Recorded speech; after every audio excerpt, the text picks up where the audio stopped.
start with Richard Reynolds from London, the author of Unreal Gardening, a handbook for gardening without boundaries, which created a boom of unauthorized cultivation of plants on vacant public and private land 4 years ago. And Richard, the floor is yours. Thank you very much. Good morning. Thank you for getting up so early, and hello to people who are watching online as well, perhaps from the comfort of your beds. I've never given a talk where I'm imagining my audience in bed, but hello. So we've been asked, Paul and I, to focus on one particular project of ours, and today I'm going to focus on a particular guerrilla garden in central London. There's a traffic island that I've been gardening for 6 years without any permission, and so far without any serious trouble. I'll just set the scene a little bit as to how I came to be a guerrilla gardener. This is where I live in central London. It's in an area called the Elephant and Castle, and as you can see, it's a high-rise, and I have no garden.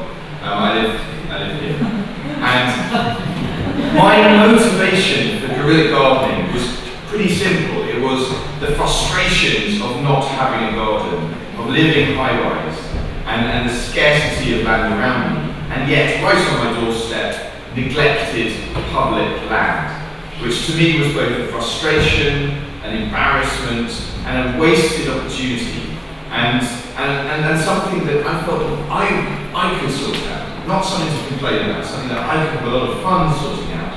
And one thing led to another. Literally, I found myself really as an accidental activist and campaigner, because by blogging about it, it encouraged other people both to get involved and to help me or to do it in their area, but also just to share their stories and tell me what they perhaps have been doing for years. So a network of opportunity arose in my neighbourhood, and this little map shows some of the patches in pavements, on roundabouts, on abandoned flower beds, where I've taken them on with other people's help, made them into my own garden, and blogged about them here on the website. And it was the interest of this surprising activity that some people like me should be bothered to effectively do someone else's job, and to do it and get away with it, that has excited a lot of people's interest, and the media have talked about it a great deal. And this has given me the opportunity not only to wander the world talking about it, but also to be able to take on bigger projects that on my own with a few friends wouldn't be possible. And I see this now happening around the world. And so this is the big one. This is what I'm going to focus on today. As you can see from this map, it's pretty central London. You've got the Thames there on the left, the Houses of Parliament are on the far left of the picture, and the big shiny blob at the top is Waterloo Railway Station. And right in the heart of central London is neglect. And this is what we were starting with. It's not a blight on the landscape, I'll admit that. A lot of people would have driven past this or walked past this and not even noticed it.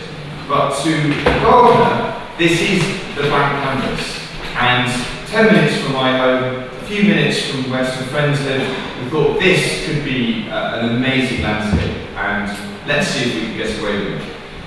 So, you can see it's mostly grass and weeds, and then it's got this spiky cabbage palm in it.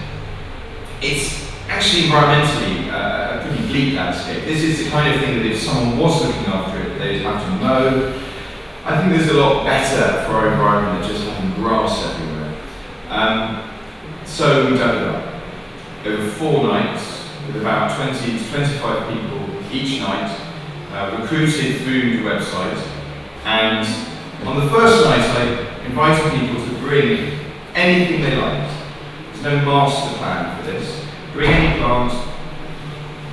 Whether they were knowing about gardening or not, it would be interesting to just let the garden take its shape. I bought a carload of little lavender plants, and it went really well. It was hard work. It took a lot longer than we thought. I didn't expect it to take 4 nights, but we got there. And actually, in subsequent nights, I ended up bringing loads of lavender. So the voice that shouts most loudly in the design in the end was mine. So it became the lavender field with an assortment of little shrubs like photinia and some rosemary was there on the first night, and some cistus, ornamental stuff at this stage. We weren't confident that this land was clean enough to actually plant with edibles. We wanted something that could look good all year round. So you can see here the lavender going in, and by the following summer, I think actually this photo is probably a couple of years in, it was hugely different, and now the lavender is thriving. It loves the well-drained position, it loves the full sunlight, and it likes the London climate. And that first autumn, with these little lavender plants surrounded by an expanse of open soil, there was both a lot of weeding to do, and also the opportunity to plant it up with lots of tulips, which you can see doing very well in April the following year. But what we had taken on was a pretty big responsibility. It's a big landscape, and although we were planting it with relatively low maintenance plants, there's been a lot of work to do, particularly in those early years. As I said, weeding, clearing litter, because it just so happens that when cars sit at traffic lights, they like to throw things out of the window.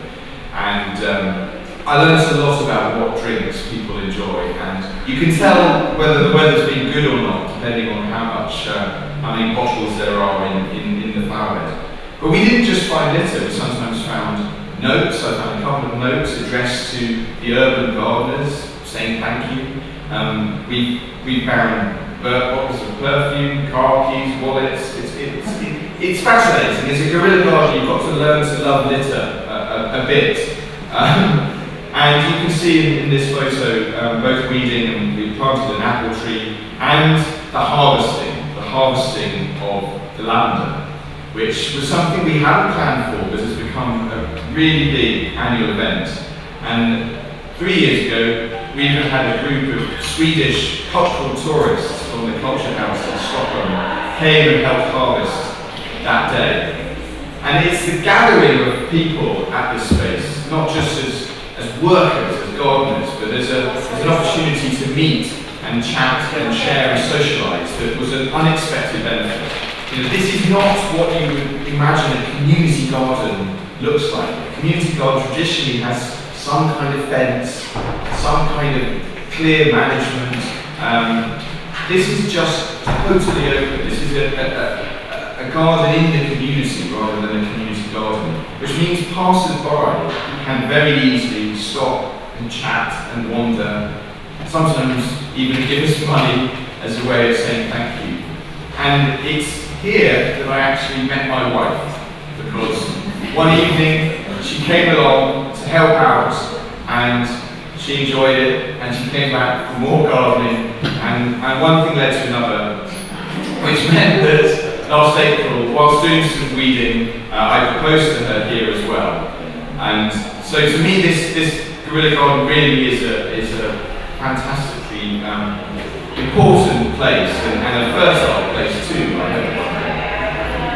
But it's not all a bed of roses. There has been trouble. Luckily not from the authorities. They backed off. It happens to divide two local authorities, so the border is the middle of this garden, which I think is why it was sort of abandoned by them. But we've had a beetle attack, smashed into the garden. This is not the kind of beetle most gardeners have to deal with. But it was an interesting experiment, not that I set it up, but who was going to come along and fix the smashed up concrete of this garden? Well, the answer was no one for 3 years touched it. I eventually cleared away the smashed up concrete myself. And we replanted this corner with some edibles by this time. We were keen to experiment. And you can see here raspberries doing very well. Since, as I said, we've got apple trees, strawberries, we've had, that Cavolo Nero, fancy Italian cabbage pig. And it kind of works as snack food. We have eaten a bit of it, but I've never tested the soil to know how polluted or not it may be. This is an area close to a lot of traffic. It's probably clocked up a lot of lead over the years before that was taken out of our fuel. So the garden has been doing really well, and last spring by chance, in the street, I met a transport contractor who was going to chop some of our garden off. And he was chopping some trees down, we got talking, and he said, you know, this is embarrassing, but we've got to do it. And I was able to negotiate with him to build 2 new flower beds. And he doesn't really want me talking about it, so I'm not mentioning his name for once. But this is the kind of upside that you can get from just demonstrating your obsessive commitment. I mean, this is a win-win situation for the authorities and for us. We get 2 huge new gardens with fantastically clean topsoil, much easier to cultivate than the stuff we'd been doing before. And they get gardening for free. And it's done pretty well. The first summer we tried with pumpkins that flowered, but they went in a bit late, so we never got the pumpkins at the end of it.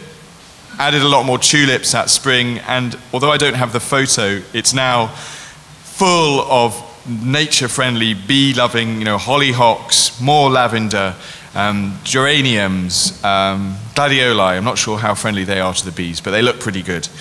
And then the harvest again comes round. So we've just done the harvest in August. This is photos from that beautifully sunny day. We use the lavender to make fragrant pillows. So we dry that off, the seed heads fall out, and we spend autumn weekends in the flat getting friends round and volunteers to stuff these into pillows, which then raises more money for that particular garden. So this is a guerrilla garden that ticks a lot of boxes. It covers a lot of those motivations. It's both beautiful, it's both social, it's both nature-friendly, and it's kind of economically sustainable as well, because we've managed to find an income from it. And this time last year, whether it's an endorsement or not of sorts, we had our royal visitor. So despite the fact that there is no permission, there is no contract, there is no certainty that we will ever be able to continue gardening here, except I don't guess that they're going to be building anything on this little traffic island anytime soon. The future Queen of England came gardening with us, and the papers reported it as Guerrilla Camilla, which to me is a very helpful sort of publicity defense shield, because if a member of the royal family can get our hands dirty harvesting lavender here, then who's to stop us doing more of this in both here and in other places? Which for me is an important part of the strategy. It's winning popular support around so that you can get away with more and more and more. So I encourage you to visit the website. There are a lot more tales of both what I've been doing and what other people have been doing. And there is a book too, which I have a few copies of on this table. Thank you.